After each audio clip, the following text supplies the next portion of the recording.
नमस्कार,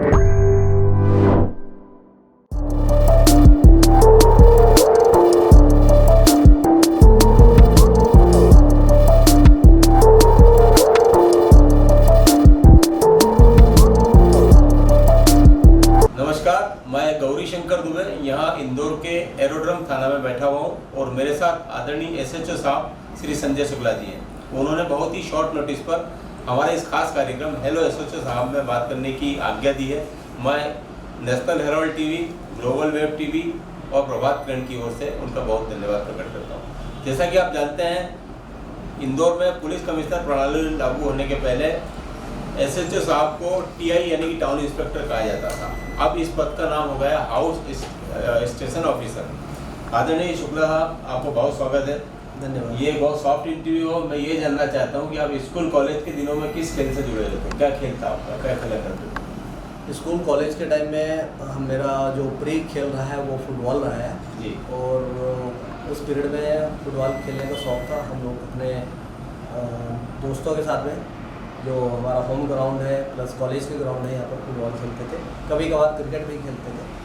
क्रिकेट खेलने का शौक़ था। जाहिर तौर पर जब मैराडोना अपने करियर के उफान पर थे तब आपने अपना फुटबॉल प्रेम शुरू किया था। क्या आप उन दिनों ऐसा आपका सपना था कि भारत के लिए फुटबॉल खेलें? नहीं, ऐसा नहीं था, क्योंकि भारत के लिए फुटबॉल खेलना एक बहुत बड़ी तपस्या होती है जी। उसके लिए बहुत मेहनत और लगन की आवश्यकता होती है और जीवन का एक बहुत अमूल्य समय उसमें अपने आप को लगा के और प्रैक्टिस करके, मेहनत करके ही उस स्थान पर पहुंचा जा सकता है। क्योंकि भविष्य में नौकरी की सभी की एक लालसा होती है। उस चक्कर में पढ़ाई पर भी फोकस करना था। यदि अपने को किसी खेल में महारत हासिल करनी है तो उसके लिए पढ़ाई को सेकेंडरी रखते हैं, खेल को प्राथमिकता देनी पड़ती है जी। लेकिन चूँकि हम लोग मध्यम वर्गीय परिवार से हैं और हमारे लिए एक शासकीय सेवा की नौकरी जो है वो प्राप्त करना महत्वपूर्ण लक्ष्य था, इसलिए इसी को ध्यान में रखते हुए पढ़ाई को प्राथमिकता देते हुए खेल को सेकेंडरी रखा गया था। आदरणीय, आपके स्तर के सभी पुलिस अधिकारियों के लिए इंदौर दूसरा घर है, तो मेरा मूल सवाल ये कि आप कहाँ के रहने वाले हैं? मैं मूलतः उमरिया जिला मध्य प्रदेश है, वहाँ एक छोटा सा गांव है चंदिया, वहाँ का रहने वाला हूँ और मेरी अधिकांश नौकरी महाकौशल क्षेत्र की रही है, जबलपुर, कटनी, डिंडोरी और भोपाल की। और उसके बाद में अभी 2017 से मैं इंदौर में पदस्थ हूँ और यहाँ पर पदस्थ रहते हुए मैं भंवर कुआं, द्वारिकापुरी, छोटी ग्वालटोली और वर्तमान में एरोड्रम थाने में पदस्थ हूँ। सर, आपने पढ़ाई क्या की? मैंने फिज़िक्स में एमएससी किया है। मेरा स्पेशलाइजेशन इलेक्ट्रॉनिक्स में था जी। उसके बाद मैंने बीएड किया था और बीएड करने के बाद में फिर सब इंस्पेक्टर की वैकेंसी आई थी, उसमें अपीयर हुआ और मेरा सिलेक्शन हो गया। सर, यदि आप पुलिस अफसर ना होते तो क्या होता? टीचर होता जी। तो ऐसा बोल सकते हैं कि यदि आपको कभी भी समय मिलता है तो बच्चों को पढ़ाने में आप थोड़ा वक्त खर्च करते हैं? मेरा इंटरेस्ट निश्चित रूप से अध्यापन और अध्ययन में रहा है, किंतु चूँकि पुलिस की नौकरी बहुत ही चैलेंजिंग है और बहुत ही क्षेत्र में अपने को समय देना पड़ता है, इसलिए बच्चों को पढ़ाने या उनका खुद अध्ययन, क्योंकि बच्चों को पढ़ाने के लिए आज के समय में जो उनका सिलेबस है वो पुराने उसकी तुलना में बहुत ही कठिन है, इसलिए पहले खुद अध्ययन करना पड़ेगा, फिर उनको अध्यापन मतलब पढ़ाना पड़ेगा।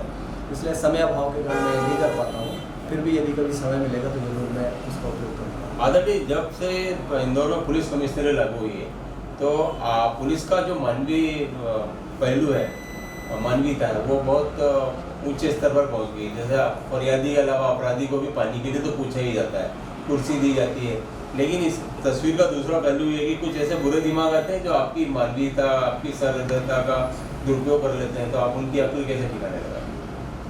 पुलिस कमिश्नर लागू होने के बाद में, प्रणाली लागू होने के बाद में निश्चित रूप से ये एक वरिष्ठ अधिकारियों का संदेश था कि बदली हुई परिस्थितियों में अपने को काम करना है और एक जो पुलिस का जो पुराना चेहरा था अंग्रेजों के ज़माने का, उसको अपने को बदलना है। थाने पर यदि कोई फरियादी आता है तो उसको एक तो बैठने की उचित व्यवस्था होनी चाहिए, पानी की व्यवस्था होना चाहिए, उनके साथ में अच्छा बर्ताव किया जाए और कभी कभी धोखे से कोई गलत व्यक्ति के खिलाफ में भी कोई रिपोर्ट हो जाती है तो हर किसी ऐसे व्यक्ति को अपराधी न समझा जाए, पहले जांच पड़ताल कर ली जाए और यदि वास्तव में अपराधी है तो अपराधी को अपराधी की तरह ही ट्रीट किया जाए। और ऐसी परिस्थितियों में कभी कभी ऐसा भी होता है कि कुछ दुर्जन लोग भी सामने आते हैं, तो उनके खिलाफ भी सख्त से सख्त कार्रवाई करने का जो संदेश है, जो निर्देश है वरिष्ठ अधिकारियों का, उसका पालन किया जाता है और उनको चौराहों में सार्वजनिक स्थानों पर भी ले जाकर सबक सिखाया जाता है। सर उनके खिलाफ कठोर कार्रवाई की जाती है। सर इसके पहले आप 3 थानों में टीआई के पद पर रह चुके हैं और इस थाने में भी आप टीआई थे। बहरहाल एसएचओ और टीआई के काम में कितनी तब्दीली, क्या जिम्मेदारियाँ बढ़ी हैं? निश्चित रूप से कमिश्नर प्रणाली लागू होने के बाद में बहुत से अधिकार पुलिस के पास आ जाते हैं और लोगों की अपेक्षाएं और लोगों की नज़र भी पुलिस के ऊपर रहती है जी। तो हर काम बड़ा फूक के करना पड़ता है। क्षेत्र में कोई आपराधिक घटना होती है तो उसको निश्चित रूप से क्रिटिसाइज करना, फेस करना पड़ता है, क्योंकि अधिकार संपन्न होने के बावजूद यदि कोई घटना होती है तो फिर पुलिस, जो आम जनता प्लस पत्रकार, ये सब चीज़ें जो हमारे ऊपर नज़र रखते हैं, इसको बड़े व्यापक पैमाने पर इसको सामने लाते हैं, जिससे छवि भी प्रभावित होती है। इसलिए पुराने समय और वर्तमान समय में इस चीज़ को लेकर बड़ा चौकन्ना रहना पड़ता है कि कहीं कोई ऐसी घटना ना हो जिससे पुलिस की छवि धूमिल हो या हमारे किसी अधिकारी कर्मचारी द्वारा कोई ऐसा कृत्य किया जाए जिसके कारण पुलिस का जो चेहरा है वो एक दूसरी चेहरा के रूप में सामने आए और पुलिस की छवि दाग लगे उस पर। जैसा कि कहा जाता है फुटबॉल, स्क्वाश और बास्केटबॉल, यदि कोई खिलाड़ी 3 मिनट से लगातार खेल लेता है तो उसकी खूब प्रशंसा की जाती है, क्योंकि इसमें सारा दमखम लगता है। हॉकी को भी मैं इसमें जोड़ना चाहूँगा। तो आदरणीय संजय शुक्ला साहब अपने स्कूली कॉलेज दिनों में फुटबॉल खेला करते हैं। बहरहाल आदरणीय इन दिनों आप अपनी फिटनेस के लिए क्या करते हैं? चूँकि समय का अभाव रहता है इसलिए अलग से जैसे योगा है या कोई स्पोर्ट्स है, ये तो समय नहीं मिल पाता है जी। क्योंकि वरिष्ठ अधिकारी के निर्देश है कि शाम को पुलिस की विजिबिलिटी क्षेत्र में होनी चाहिए जी। तो हम लोग बल के साथ पैदल भ्रमण करके क्षेत्र में 4 से 5 किलोमीटर जो पैदल चल लेते हैं, वही हमारी फिजिकल एक एक्सरसाइज होती है और क्षेत्र में हमारा जो उपलब्धता है लोगों के बीच में वो भी हो जाती है। दोनों काम एक साथ हो जाते हैं, उसमें हम अपने शरीर का भी मेंटेनेंस कर लेते हैं और क्षेत्र का जो लोगों के साथ समन्वय है वो भी बना लेते हैं। क्योंकि आप खिलाड़ी रहे हैं तो जाहिर तौर पे आप परिवार की फिटनेस का भी ख्याल रखते होंगे। तो आपका परिवार की फिटनेस के लिए क्या मंत्र है आपका? परिवार की फिटनेस के लिए बच्चे चूँकि अभी अध्ययन कर रहे हैं तो स्कूल में स्पोर्ट्स एक्टिविटी भी होती है। बाकी वाइफ है जैसे वो घर में रहती हैं तो उनको योगा के लिए मैं हमेशा ही वो करता हूँ और मैं भी जब खुद भी समय मिलता है तो 10 से 15 मिनट जो भी समय मिलता है उसमें ध्यान, प्राणायाम, जो 4-5 क्रियाएँ हैं वो कर लेता हूँ यथासंभव। पर पुलिस में कभी भी अचानक किसी भी समय भागना पड़ता है, कई बार मिस भी हो जाता है, पर जब भी समय मिलता है मैं 10-15 मिनट का समय निकाल के वो कर लेता हूँ। जी आदरणीय, जैसा कि आपने बताया मातहतों के साथ शाम को पैदल मार्च करते हैं, वो तो आपका एक फिटनेस का एक साथियों के लिए, मातहतों के लिए मंत्र हो गया है। बहरहाल ऐसा समय आता है, ऐसा मौका आता है जब आप मातहतों के साथ मनोरंजन कर रहे हैं या उनके सुख दुख में पूरी टीम एक दूसरे के काम आ जाती है। जैसे हमारे साथ में हमारे जो कलीग्स हैं, कर्मचारी अधिकारी हैं जी। उनका कभी जन्मदिन आता है तो हम लोग थाने में केक काट के उनका जन्मदिन सेलिब्रेट कर लेते हैं।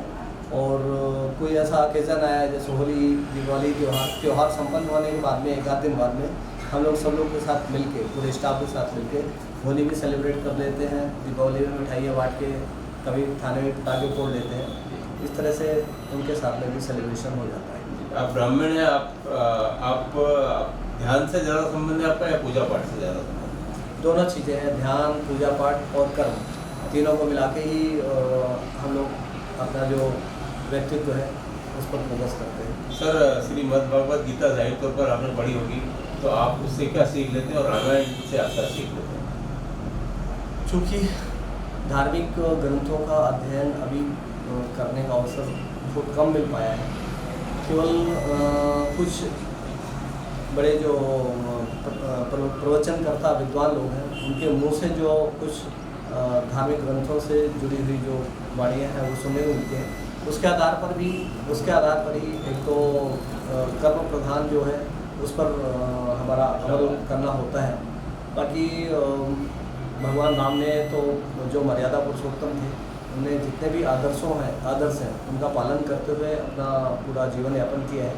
तो कोशिश करते हैं कि अपने जो आदर्श हैं, जो मापदंड हैं पुलिस विभाग में हो चाहे व्यक्तिगत रूप से हो, ऐसा कोई कृत्य ना हो जिससे अपनी निष्ठा, अपनी जो आत्मा को क्लेश पहुँचे। और ईमानदारी से काम करते हुए सबको साथ में लेके चलना, सबको सुनना, सबका जो समस्या है यथासंभव उसका निराकरण करना, ये प्रयास रहता है। सर यदि मैं गलत नहीं तो आप 40 साल के ऊपर हैं। मैं 49 हूँ। अच्छा, क्षमा कीजिएगा। स्पोर्ट्स साइंटिस्ट बोलते हैं 40 के बाद हर 10 साल में आपको अपना भोजन बदल लेना चाहिए, क्योंकि आदरणीय संजय शुक्ला जी ने जो भोजन 40 साल तक किया उसको कुछ बदलाव किया उसमें?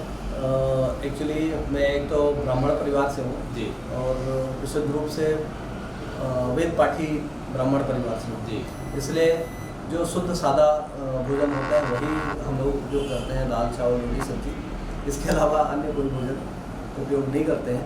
इसलिए जो शुरू से निरंतर चला आ रहा है वही यथावत चलता आ रहा है। फल फूल सब्जियाँ कभी जैसे उपयोग में आने का होता है तो वो ले लेते हैं, बाकी अन्य कोई वो नहीं। कभी परिवार के मनोरंजन के लिए, स्व आनंद के लिए कुकिंग करते हैं?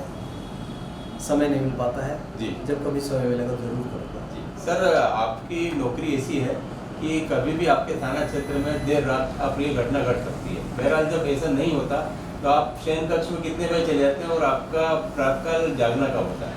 मैं सामान्यतः रात में गश्त रवाना करने के बाद में 12:30 से 1 बजे मैं खाना छोड़ता हूँ।